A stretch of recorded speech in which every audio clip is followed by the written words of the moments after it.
Saya katakan begini, jadi ketika Allah mencintaimu, maka jangan tolak cinta ketaatan itu dengan perbuatan maksiat.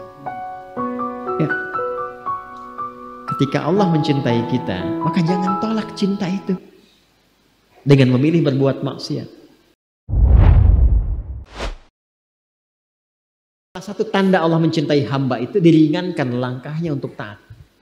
Diringankan langkahnya untuk taat. Dan yang kedua nanti diberikan ujian. Jadi ada tandanya pada ketaatan, ada tandanya pada ujian. Saya katakan begini, jadi ketika Allah mencintaimu, maka jangan tolak cinta ketaatan itu dengan perbuatan maksiat. Ya.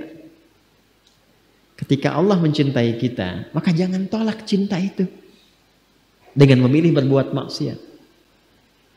Maka alhamdulillah, tiba-tiba DKM mengumumkan handphonenya telah ditemukan kembali. Disimpan persis di lokasi yang pernah diambilnya itu. Alhamdulillah.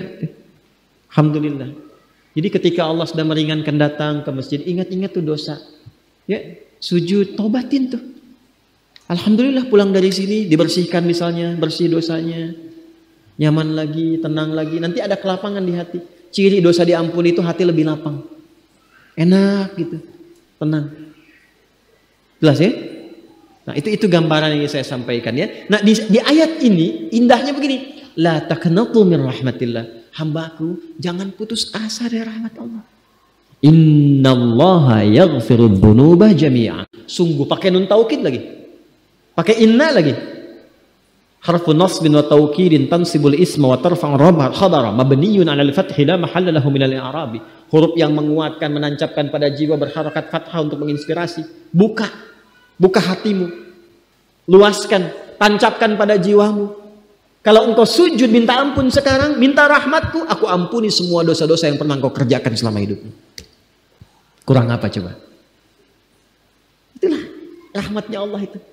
Karena itu ketika ada hambanya yang beriman dan ada hambanya yang ingkar dengan yang munafik, Allah lebih memberikan perhatian kepada yang ingkar, yang munafik supaya sama-sama beriman.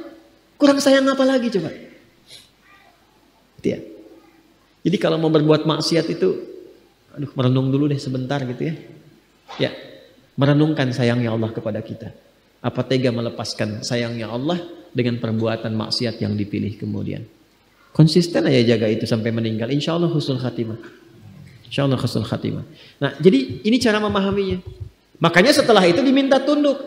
Karena itu nanti di sini dikatakan wal ibadatu dunal awthani wal asnami wal aliha li'annahu jalla dzikruhu wa khaliquhum wa khaliqu man qablahum min abaihim wa ajdadihim wa khaliqu asnamihim wa awthanihim wa alihatihim faqala lahum jalla dzikruhu falladzi khalaqakum wa khalaqa abaakum wa ajdadakum wa sa'iral khalqi ghairakum wa huwa yaqdiru ala dharrikum wa naf'ikum awla bit ta'ati mimma la yaqdiru lakum ala naf'i wala dharrin. Allah mengatakan begini, ayo cepat balik beriman supaya kalian baik lagi, dapat rahmatku, dapat sayangku, dapat kemudahan sampai di akhirat nanti. Maka cepat taubat, sujud, sembah aku. Aku yang ciptakan kamu, aku yang ciptakan orang sebelum kamu, aku yang berkuasa memberikan manfaat kepadamu, aku yang menepis keburukan darimu. Kenapa dengan semua itu belum menyadarkan dirimu untuk kembali kepada aku dan menuhankan benda yang engkau sadari tidak memberikan respon apapun pada seruan dirimu? Itu akal kita disentuh itu. Ya. Aku kan yang menciptakan engkau, menciptakan orang sebelum engkau. Nanti kita bahas tafsiran khalaqa itu seperti apa. Sampai saking kalau kita nanya, dijelaskan oleh Allah diciptakannya bagaimana. Dijelaskan. Sampai dirinci ayat-ayat penciptaan itu. Sampai sebelum kita ada, bagaimana tercipta, di kandungan seperti apa, dilahirkan bagaimana, ibu yang mengandung rasanya bagaimana, setelah lahir seperti apa, diberikan ASI berapa lama, dirawat-rawat, disayang-sayang, ada persoalan apa diselesaikan, itu semua rinci. Bahkan turun surahnya, surah 76 itu surah Al-Insan. Tentang manusia. Hal ata 'alal insani hinum minad dahri lam yakun syai'an madhkura. Apa kamu belum sadar juga? Dulu ketika kamu belum ada itu, kamu ada di mana? Dalam kondisi apa? Satu-satunya kitab suci di muka bumi yang menjelaskan tentang penciptaan manusia dari sebelum ada sampai berpulang dengan sangat detil hanya Al-Quran. Dan yang bisa menjelaskan dengan detil itu pasti penciptanya. Kalau bukan pencipta nggak mungkin bisa menjelaskan dengan detil. Mustahil. yang membuat spidol mampu menjelaskan spidol ini dengan rinci. Bahannya apa, kadar tintanya berapa, fungsinya bagaimana, bisa dihapus cepat atau tidak, yang bikin. Al-Quran rinci menjelaskan tentang penciptaan manusia, menunjukkan bahwa Quran firman Allah. Dan nyata Allah pencipta kita. Sekarang yang menciptakan kita, menyayangi kita, mengasihi kita, jangan sampai kamu celaka. Aku yang ciptakan engkau, aku yang menyayangi engkau, aku menerima taubatmu, aku memberikan kasih kepadamu. Cepat kembali. Kembali.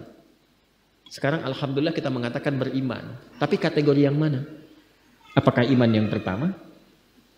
Ataukah mengaku di lisan beriman tapi masih ada perbuatan maksiat?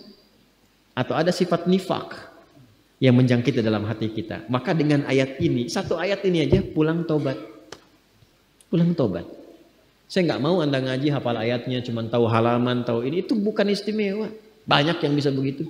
Orientalis banyak kok. Hafal Quran, hafal hadis, ini itu banyak. Yang saya inginkan apa manfaat ayat ini terhadap perubahan pada diri kita. Karena ahli Quran itu kalau benar ngajinya merubah dirinya. Lebih baik.